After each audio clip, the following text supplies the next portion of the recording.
많은 분들이 저희 영상을 보시고 네. 궁금증을 달아주시는데 그 중에 하나가 바로 팔자주름입니다. 그래서 오늘은 이 팔자주름에 대한 궁금증을 해결해 보려고 하는데요. 가장 먼저 궁금한 게 팔자주름 도대체 왜 생기는 건가요?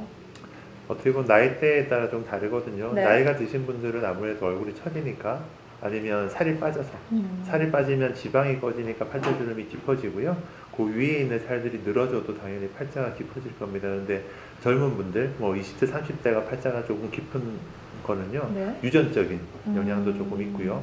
아니면은 식습관, 그러니까 뭐 딱딱한 걸 많이 드신다든지, 네. 말씀을 많이 하신다든지 하는 직업을 가지고 있으면 남들보다는 팔자주름이 좀 더 깊을 수밖에 없습니다. 그럼 팔자주름은 뭐 자연스럽게 생기는 거 아닌가요? 노화가 되면서? 누구나 있죠. 누구나 있는데 좀 신경이 쓰이는 거는 아무래도 그 부위가 깊으면 입도 조금 나와 보이고요.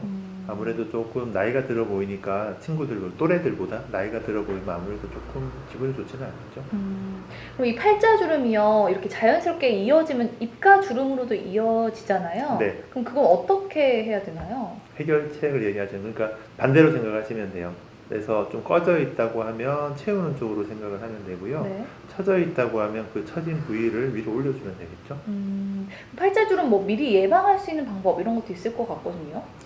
예방을 한다고 하면 조금 그런데요. 이제 식습관, 아까 식습관 이런 걸 이야기했었는데, 이제 네. 그런 거 뭐 턱을 갠다든지 아니면 딱딱한 걸 너무 많이 드신다든지 이런 습관을 좀 바꾸면 좋고요.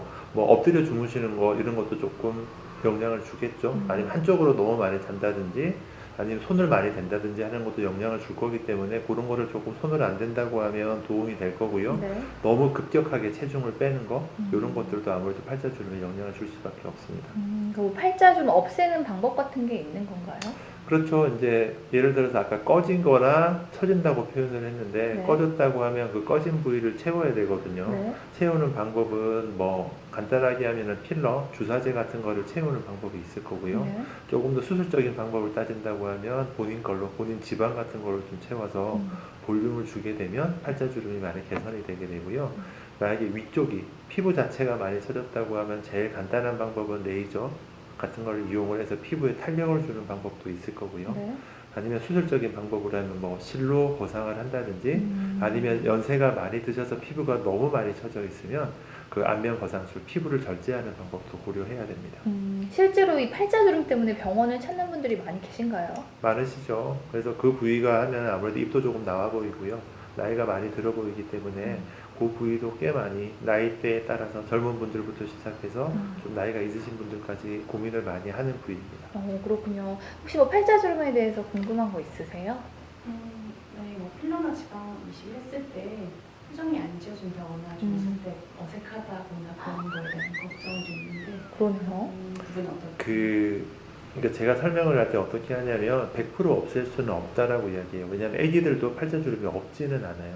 그 골은 있거든요. 근데 그 깊이가 깊어 보이면 문제가 되는 거지, 완전히 밋밋해도 얼굴이 이상할 거예요. 그래서 그런 정도로 과하게만 하지 않는다고 하면은 표정에는 그렇게 영향을 주지는 않습니다. 뭐 필러나 이런 걸 맞아도 바로 일상생활 가능할 정도로 좀 자연스럽게 되나요? 필러의 그 단위가 1cc로 돼 있거든요. 양이 그렇게 많은 편은 아니에요. 그래서 요거는 좋은 게, 혹시 아까 이야기한 것처럼 너무 부자연스럽다 아니면 너무 만져져서 불편하다고 이야기하시면 언제든지 없앨 수 있어요. 주사만 맞으면 없어지기 때문에 필러의 장점은 언제든지 원위치를 시킬 수 있다는 것도 장점입니다. 그렇군요. 뭐 또 궁금한 거 있으세요? 주기적으로 계속 맞아줘야 되는 거예요, 필러 같은 경우. 필러 같은 경우에는 이제 일반적으로 이야기하는 건 녹는 필러거든요. 없어지는 필러는 1년이 지나면 절반 정도가 흡수돼요. 그래서 그 형태가 좋고 계속 유지하고 싶으면 1년마다 절반 정도씩 보충해 나가면 된다고 이야기하는데, 네. 이제 아무래도 사람마다 조금 다르죠. 말씀을 많이 하는 직업이나 이런 직업이 있으신 분들은 아무래도 조금 빨리 꺼질 거고요. 좀 오래 가는 분들은 2년씩 가는 분도 계시기 때문에 개인차가 조금 있는 것 같아요.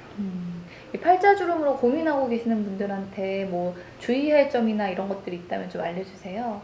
일단은 그렇게 고민할 만한 거는 아니에요. 그래서 방법이 없는 게 아니기 때문에 일단은 좀 이렇게 뭐 말을 안 하고 살 수는 없잖아요. 그래서 그런 거를 할 수는 없기 때문에 그런 게 고민이 된다고 하면 어떤 부위를 좀 채워주거나 올려주는 시술은 그렇게 큰 시술은 아니기 때문에 조금 전문가와 상의를 해서 개선을 하면 아무래도 얼굴도 작아 보이고 좀 이렇게 생기 있는 얼굴로 바꿀 수 있습니다.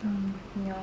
네, 이렇게 해서 오늘은 팔자주름에 대해서 궁금한 점들 여러 가지 알아봤는데요. 또 궁금한 점 있으시면 댓글로 달아주시면 저희가 또 해결해 드리도록 하겠습니다. 그럼 저희는 또 다른 영상에서 찾아뵙도록 할게요. 감사합니다.